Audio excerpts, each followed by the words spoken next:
we're as sick as we are secret. And people who have grown up in any kind of dysfunctional home, particularly alcoholism, drug addiction, eating disorders, anywhere there's any trauma, there's usually it's usually stress that whatever happens in that house stays in that house. Now you don't go to school and tell the kids, and tell the teachers, and I would tell my kids that because, we were one of those looking good families in the community, and we volunteered for everything, and 4-H leaders, and worked in the church and this and that and something else. But then I was a rager, and so if the kids didn't get up when I told them to or whatever, anyway, there would be times that I would rage at my kids, the ones that I love the very most. And that's what we do. We put it on the ones that we love the most. I remember going to school one time. Karen was probably about the 4th grade, and I had raged at her, and I went to school and got her out of class and made amends to her, and she was so sweet. But anyway, so those what happens, there is a cost of silence when families stay silent. What they do is they hide the truth. They hide the truth that, grandma may be a prescription drug addict, but we're not going to tell anybody. Or, grandpa touches his grandchildren in places he shouldn't touch them, but don't let it go out of this house, or things like financial things. Don't you go to school and tell them that we don't have money, there's those kept secrets of, that taint kids a lot, and they affect them. And those rules are, and we got this from Claudia Black's first book, It'll Never Happen to Me. She came up with these rules that, the 3 rules: you don't talk, you don't feel, and you don't trust. And, you don't trust, and, my dad would tell me that you can't trust anyone outside this house. Well, the truth be known, that was where I didn't need to trust, was inside the house. That's where the abuse was going on. So secrets, kept family secrets, become family culture, and it can be passed down from generation to generation. And, then if children grow up and then they get to sensing that something is wrong or something hadn't been told, if they try to talk about it in their adult life, they'll, parents sometimes or someone will say, well, that never happened. You just made that up. That never happened. Or they'll say, we don't talk about that. We just don't talk about that in this family. Or they'll say things like, keep it in the family. That's just for our family. And so what that produces is confusion with a child, and a lot of shame. They begin to carry the shame of the family secrets. And then it produces an emotional disconnection. And they can carry that emotional disconnection into their adult life. And, when they marry, do that with their spouses because they're used to keeping secrets. And a lot of times they have to learn to be honest with their spouse because they're so programmed to not tell, do not tell anything negative. And so that's where the shame, it does produce a lot of shame, and secrets carrying those family secrets, create the sickness of the soul. Our very soul gets sick. And, we have treated generations of people, generations. And I was thinking, and I look back and I don't know why I was so bold or whatever. I guess I was young and stupid. I don't know. And I didn't really have any training at that time. But when I was at the Serenity House, I had a man there in treatment, and I actually heard his voice down. And one of the things that he drank over, anyway, long story short, he had 6 children. He abused every one of them. And so, like I said, I had no training, and this is when I went and got some training. I had no training in working with people about sexual abuse, but and at that time had really not addressed any of my own issues, really. That I just had a knowing that I needed to call that family in. And those kids were scattered. They were adult kids, adult children, and they were scattered everywhere. But I sent out an invitation for them to come. And I was a gutsy woman. I don't know where I got it, but anyway, what I didn't know, I just made up along the way. And I worked with that family, and there was a little cottage out back that later we used for our eating disorder. We started the eating disorder unit there for about a year. So we had that little cottage, so we met back there. The children showed up with their spouses. The mother came in, and she was, looked like she was 100 years old. She wasn't, but she was carried, and nearly every one of the children, their shoulders were slumped. They had carried the secret so long. And he was ready to open up. He said, I don't care if I go to jail, I can't do this anymore. Because he was drinking himself to death over it. Come to find out, he had been sexually abused himself, and that's what happens a lot of times in families. It is generational. But I remember, God intervened in that, because he knew that I needed a lot of help because I hadn't been trained in it, but I just knew that in order for that family to have any kind of, forgiveness for their father or coming back together, that we need. So anyway, they liked it so much. We had about a 4-hour meeting, and each one of them got to talk, and their dad validated everything that they said. And that's really all they wanted. That's all they wanted.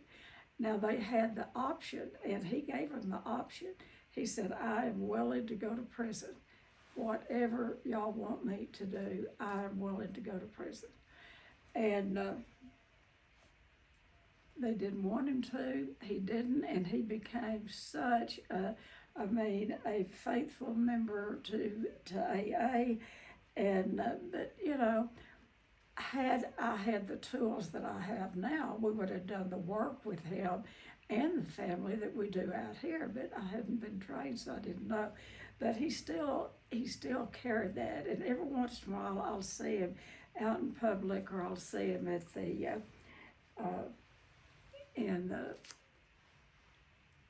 over Labor Day. We have a conference here, and I have seen him there several times. And what he'll always say, he'll thank me. He said, you gave me my life back. I said, don't give me any credit, because if you relapse it, I have to take the blame. I take no credit or no blame. You and your family did the work. So there is hope and there is healing, but we've got to get it out in the open. And so, and a family secret is something painful. It's usually this is the kind of secrets we're talking about. Something very harmful, very shame-filled, and it is hidden. As long as it's hidden, it's not healed. As long as it's kept a secret, there is no healing. And so the common family secrets are addiction,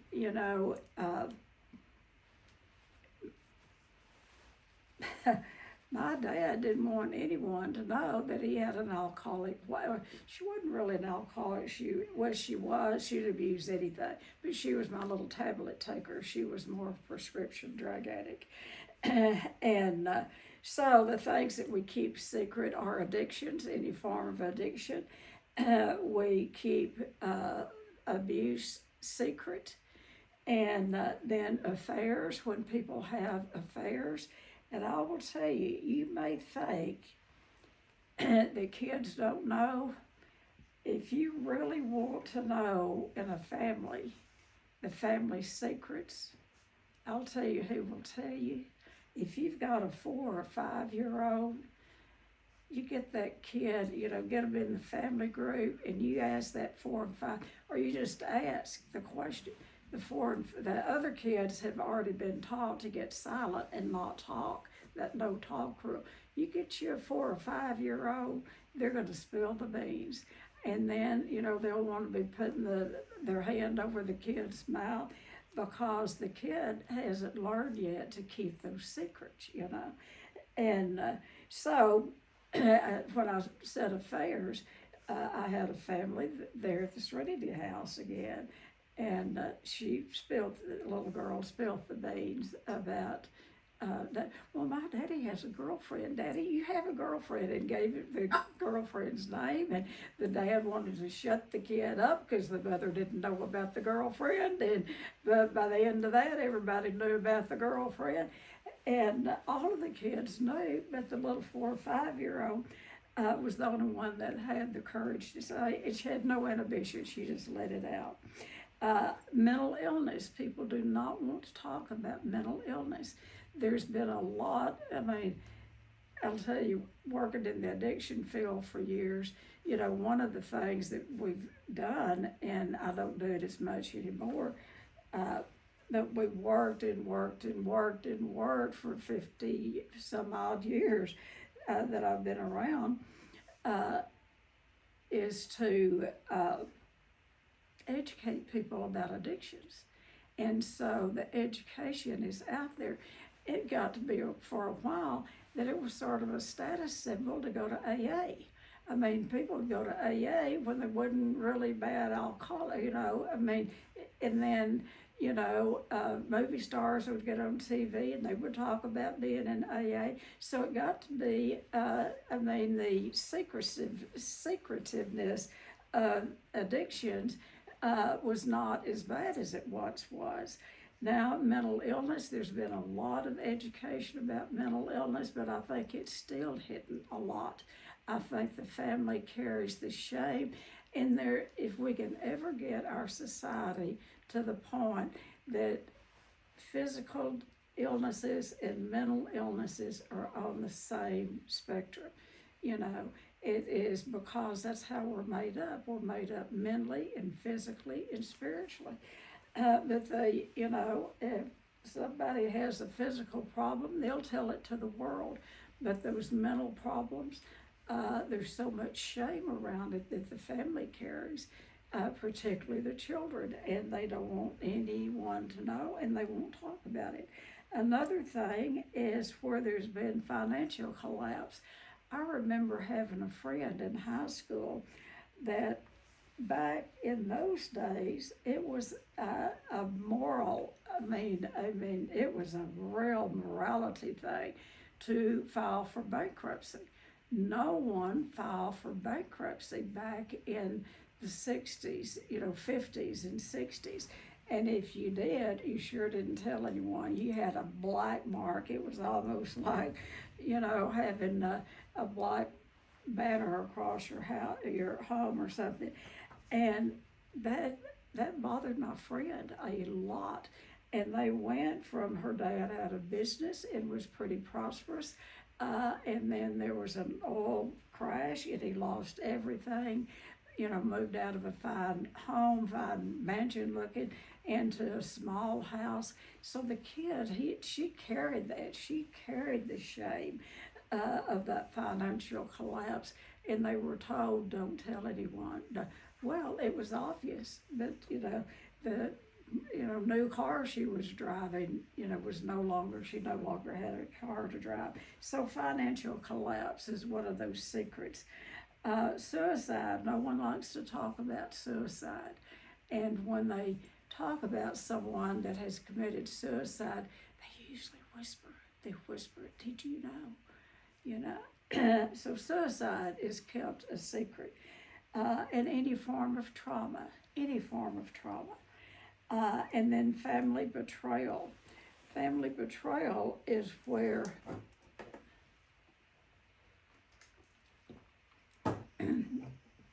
what I'll say about this is when someone has had the courage to tell the family secrets and then they are been cut out of the family. Morning, Hudson. Good to see you. So family betrayal, and people keep that a secret. The secret itself is painful. Just keeping the secret is hard, but the silence around it is often more damaging. And I do use personal experiences. I could use yours, but that would be breaking your confidentiality, so I don't do that, but I do mine. And, when my kids were teenagers, and they just absolutely hated my guts for this, but we did it anyway. I had been seeing a therapist, and Kim and I went for a long time, and then they recommended that I bring the whole family. So we did. Every Wednesday night, the only thing that they liked about it is that they got out of Wednesday night church service. But every Wednesday night for 1 year, we went to family therapy. And later, I got acquainted with the director and all, and they said that we were the star family, that they had never had a family to come to treatment, to come that long, that consistently. Well, I thought when you were given a recommendation, you followed it. And I'll tell you what, those kids hated going. And by that time, my son was in San Angelo, his freshman year in college. I'd make him drive over for it. So what happened in there is some of the secrets did come out. I got to share something about my childhood that my husband didn't even know. I had kept those secrets so close. So I had talked to the therapist about it, and I said, I don't know that my kids need to know this because it's about their grandparents. And he said, they're older. Anyway, so it really did pull a veil, and that's what being honest will. It's like there is a veil over the family. That's family secret. It's like a covering. And once you start telling the truth, it takes that veil off, or that sheet off, that whatever is covering over those secrets. And it gives people a chance to breathe. It gives people a chance to start talking. It starts letting other things in the life fall into place to make sense once those secrets are beginning to come out. The generational impact of secrets. Secrets, one thing, they don't stay buried. We think they're going to, but they'll pop up in another generation. They travel through generations, and we think, oh my God, I thought we're through with that, but it travels. And what one generation hides, the next generation fills. What one generation hides, the next generation fills.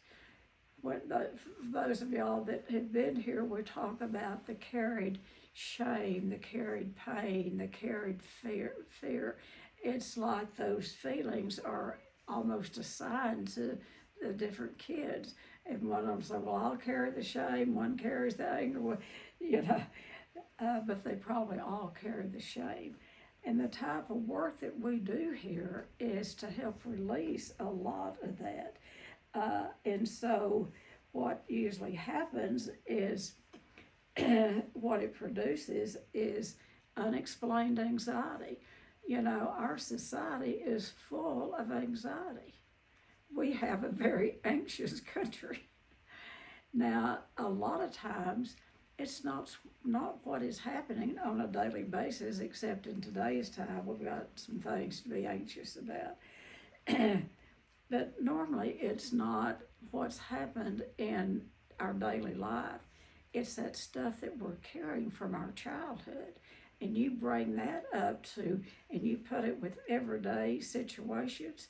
You couple that, you know, I always say that family baggage looks like dead chickens, you know, that we put in a tow sack, put on our back, and carry through life, you know, and they smell bad. That is what family secrets are. You know, we carry them until we come to an intensive, you know, like we do here, and you get willing to literally lay that burden down, lay it down, you know, and you know what I say, God can carry it much easier than we can, and He wants to. So, children often, what the result is unexplained anxiety. They carry the shame, and so the shame comes out. When you're carrying someone else's shame, it comes out that regardless of what happens, you get embarrassed real easily, and that's that hidden shame, carrying shame, and anything you know you can kind of take personal, and then this is where people start their early career in codependency, because children that are raised like this in family systems like this become people pleasers, because their job is to keep everything that happens inside that house. So they become people pleasers, and you know, some of them will grow up and make the family look really good. One of them will grow up and be a scapegoat, and they're the ones that's going to get you help, because you'll go for help for a child when you want for yourself. So I always say Kim is our little scapegoat that got us all help. Kim and I started going to therapy, and he finally said, why don't you take her back to school and you come back? And then what I said was, what you don't understand, her father is the alcoholic. And he said, yeah, but he's not willing to come, and you come back. You come.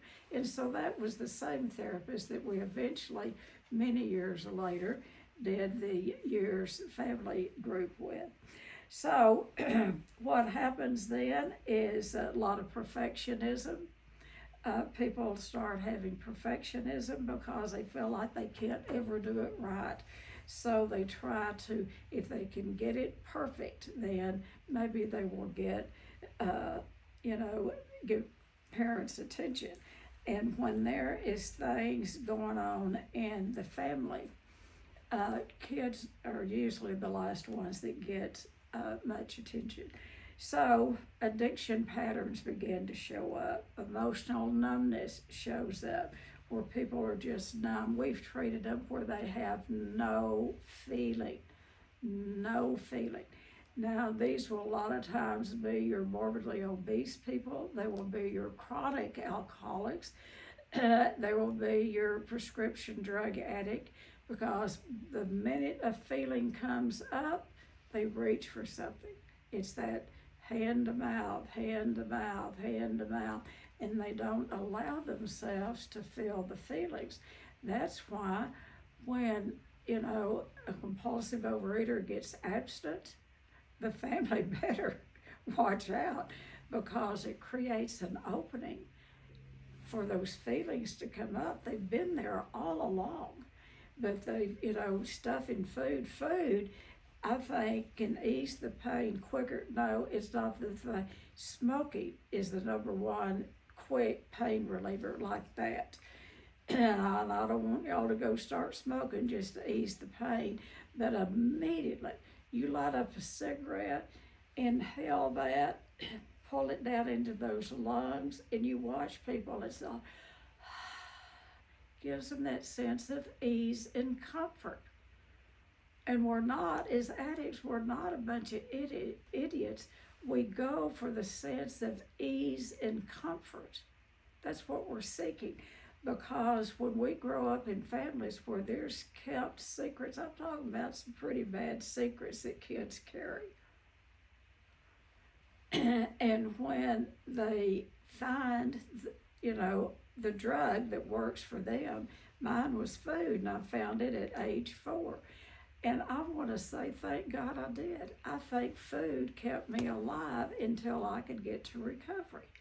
I think food, and then of course I just kept getting bigger and bigger and bigger and bigger and bigger because I had more and more pain. It took more and more food.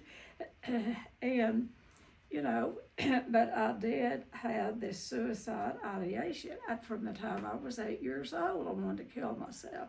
So I think the food kept me from killing myself. It didn't keep me from attempting. And then the food would give me that sense and ease of comfort for a little while. That's what any substance does to an addict. Okay, so relationship dysfunction. I got something, I had a bristle in my mouth, so off of some brush, I guess. Relationship dysfunction. If you grow up in dysfunction, you don't know how to have a healthy relationship.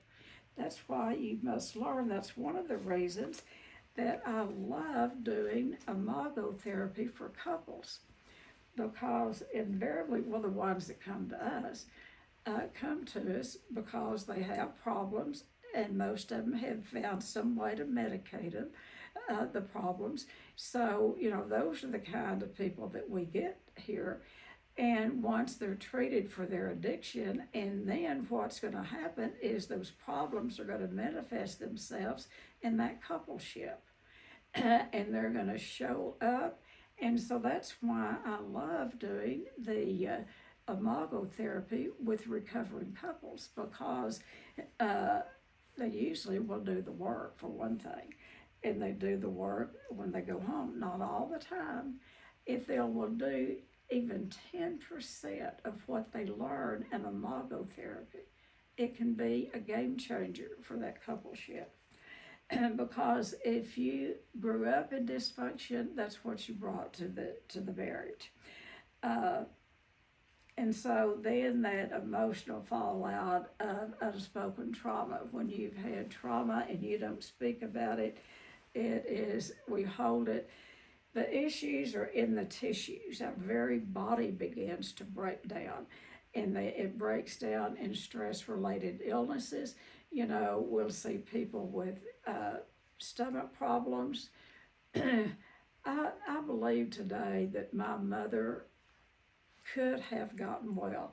Mother had stomach ulcers to the point she had 75% of her stomach removed. She internalized all of her childhood. And then she would drink or take pills over it. And I think in today's time, I think there could have been a lot of hope for my mother. That's why there's a lot of hope for anyone that have mental health problems. There is so much help and hope for people today with mental problems and emotional problems. Okay, why do we keep secrets? We keep secrets because of the shame of it. Like I said, shame is a biggie. We keep because it's embarrassing. It's embarrassing to tell those stories. And then fear of being judged, a fear of judgment. And then protecting the family image. When I left Odessa, Texas, and we moved to Abilene, I was 19 years old, but I had a plan. And my plan was I was going to have a different type of family than I grew up in, and I did. Now, I brought the shame with me. I brought the rage, that got in the suitcase and came with me. But I'll tell you, my family from the beginning looked much different than what I grew up in. And but there was no, I mean, that was me. And the way that I was going to fix this is get in church, and we did.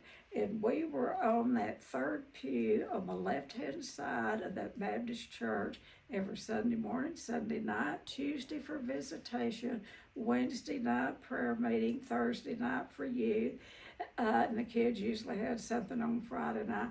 I'm not putting it down, but you go to church to worship God with other believers. I went with the intention that we were sick, needing to get well. I didn't know. I thought we were bad people. No, I went thinking that we were bad people, and that we needed to get good. I didn't know we were sick, needing to get well. You don't go to church to get well. You go to church to worship.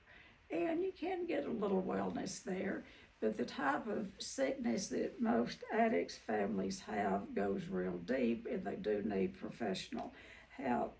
And I'll tell you, when I started Al-Anon, it took me 14 years at Al-Anon. I mean, it didn't take me. I was in Al-Anon 14 years before my husband went to his first AA meeting. But that's where my healing started, was in Al-Anon. And then I could go to church and I could worship God, but I didn't have to be there all the time. I thought if I missed anything, I would be bad, and they would look at me anyway. I had it all mixed up. So what we do is protect the family image at all costs. Denial is don't even know I'm lying. We deny that there's been secrets in the family, and then we have fear of conflict. It's like peace at any price.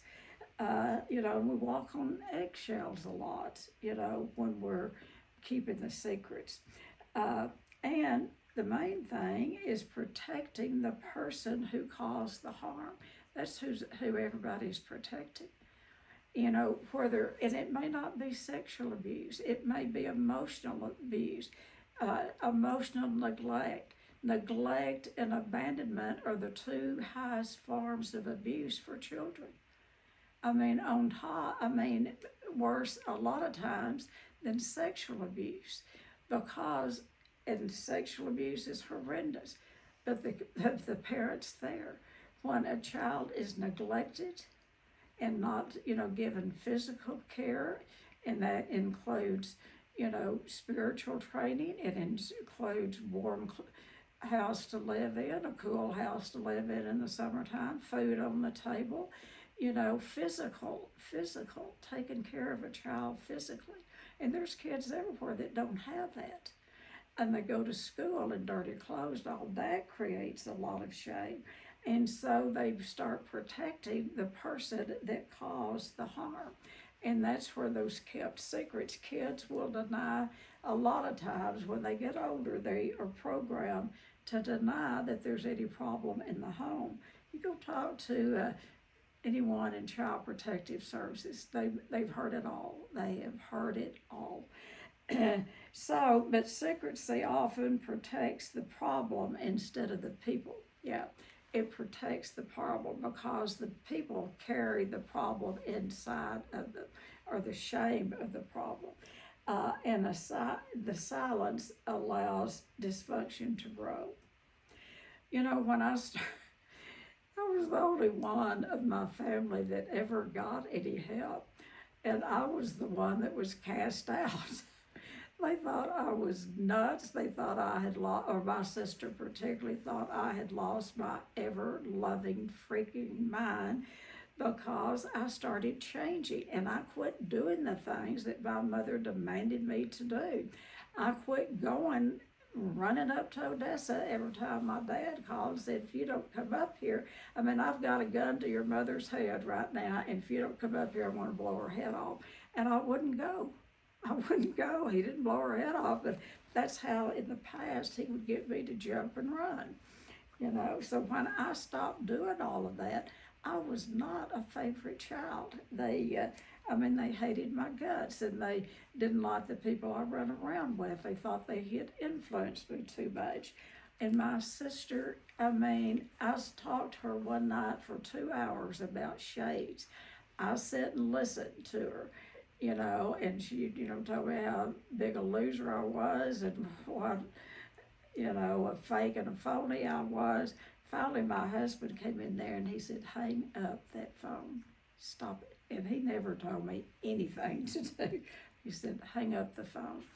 And it's sad, but what I want to report, my sister never, ever got any help. And she came out of the same abuse that I came out of.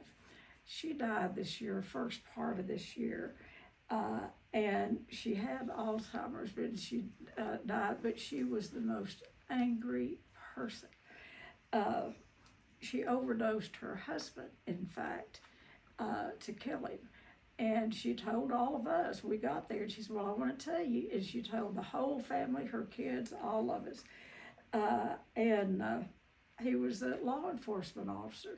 They would have arrested her and put her in jail. Anyway, I came from sickness, folks, a lot of sickness, and I was the one they put down. And anyway, I really had very little contact with my family. The healthier I got, the farther I stayed away, you know, and the less they came around because I quit taking care of them. So the cost of silence is enormous. Because what silence creates is, I'll just let me see where my little mode is here. So what it creates is, shame. We've talked about shame. It creates isolation. Like I said, I got to where I was not a part of the family because I was, you know, on that recovery side, and they did not like me. It creates addiction, depression, anxiety, generational dysfunction, broken relationships. Secrets tell us this is too bad to talk about. And just carry this, just carry it along. Keep it to yourself. That healing cannot happen in hiding. So the truth about recovery is this. Recovery requires telling the truth. Telling the truth. And when we have clients in, sometimes they start telling the truth for the first time. And then a lot of them get so scared they'll leave treatment, or they want to leave treatment. They'll get into that shame cycle, and they can't, that shame spiral, and, you know, they think they're going to be punished. Anyway, so this is why the 12 steps emphasizes honesty.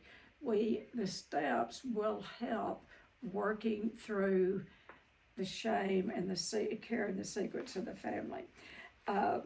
Healing begins when we bring things into the light. You shine light on something, it loses its power.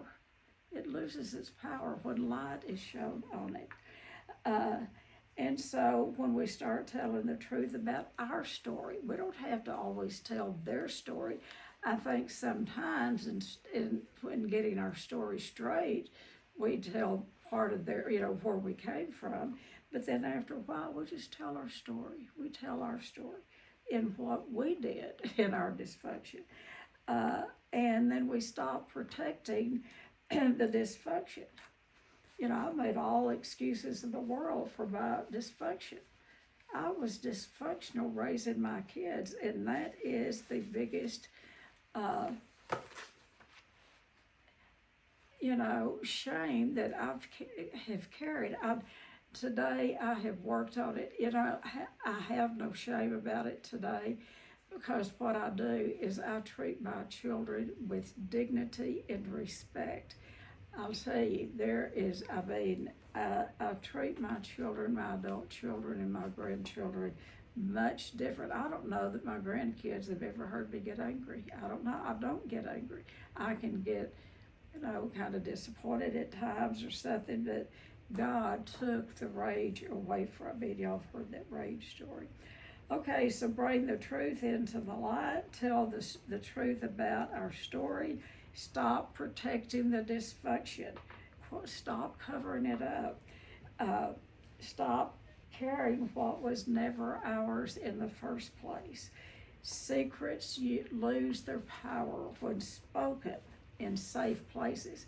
And what I mean in safe places, be careful who you tell these secrets to. Don't just go off and tell them to someone that, particularly someone that likes to gossip, because invariably it will get back to your family. Be very careful who you share your information with. Because what happens is, this is where the beauty of the 12-step program, where you have a good sponsor. But get a sponsor you trust. And how you do that, you tell them something. You tell them something. And you wait. And you watch. If you're real active in the program and you're, active around people that they know, if they tell your secret, it will come back to you. And that will tell you, do not trust that person. Do not trust it. If you hear your information, coming back to you, mark them. You can love them. You can care about them. Do not tell them another secret. You might want to get you another sponsor. That is the biggest betrayal in the world, is for a sponsor to betray something that a sponsoree has shared with them. So breaking the generational cycle is saying, this stops with me. It's going to stop now. We are going to talk about this. These are phrases. We are going to talk about this. And when I would go back home, as I started my healing process and want to talk, I was not the favorite child at all when I demanded that we talk about our past. And another phrase is, doing some of these things, we're going to heal. We are going to heal.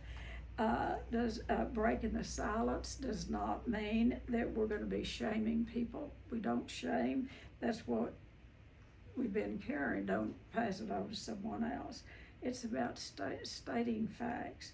Don't attack family members. It means choosing truth over silence. It means telling the truth. Telling the truth. I have friends that have confided in me about sexual abuse or whatever's happened in their family. And, in today's time, they all laugh and, get along and have good relationships, but they wouldn't dare they don't bring up anything of the past. That's what I'm talking about, is kept family secrets. And the only one it's hurting is the one that has been abused. And the abuser, it hurts the abuser too. But do you think they'll come forth and tell it? Probably not, unless they get their own healing. So what healing looks like, it's telling the truth in safe relationships, therapy or recovery groups. It takes working the 12 steps, and you'll get to see where you're dishonest. You get to lay it out there and be honest in those steps. And then processing grief and grief and anger. There is a lot of grief. There's a lot of loss with kept secrets in families. Grieve it. Let it go. Learning new patterns of honesty. Now, I will tell you, you don't have to go and tell everything that you know. Honesty is not about just going and blasting to the world. Hold things close. Hold things close. And you will have a knowing whether you need to share it or not. And if God's not speaking to you to share it, keep it to yourself. But tell some safe person. And if it's a sponsor, they will help you figure that out if you need to keep. And that comes, on a 4, 5, through 4, 5, 6, 7, 8, 9, when you get to that 9th step. you know, a lot of times we want to go make amends to people that have abused us, and a good sponsor will stop that in a heartbeat, you know. But we carry so much shame that we want to go make amends to them. And I could give you several examples, but my time's running out. And then you learn new patterns of honesty. And sometimes the best thing we can do is keep our mouths shut. We may be so honest, we may know the truth about or this situation or that situation, and sometimes the best thing is, when in doubt, don't. Just keep it to yourself, and you'll have a knowing of when you need to speak it out loud. Otherwise, know that you're willing, know that you're honest, and you're willing to speak it out, but you don't immediately go out and tell every family member and everybody. Be selective and have a sponsor run everything through that sponsor before you go to the person. Truth creates freedom and connection. That's what is missing, is the connection. If you grew up in a family of secrets, remember this: you're not crazy, you're not weak, you are not alone. Many of us were raised in systems where silence was survival. Can you hear that? Silence was survival. You better not go to school and say so and so. You better not do. There's things that, I won't go into all of that, but anyway, I was drilled to not tell the truth. And so remember, you're not weak, you're not alone, and many of us raised in systems where silence was survival. You had to be silent. If you told the truth, you'd be in trouble. But today we have a new option, and that new option is truth, is telling the truth, and truth leads to healing. Families often think that silence protects them. It doesn't. It doesn't. Silence doesn't heal wounds. It just buries them deeper and deeper and deeper into the next generation. But the reason I stay in this business is this can change in one generation. It just takes one generation for the change to start taking place. So that's what I have. What do y'all have about kept secrets?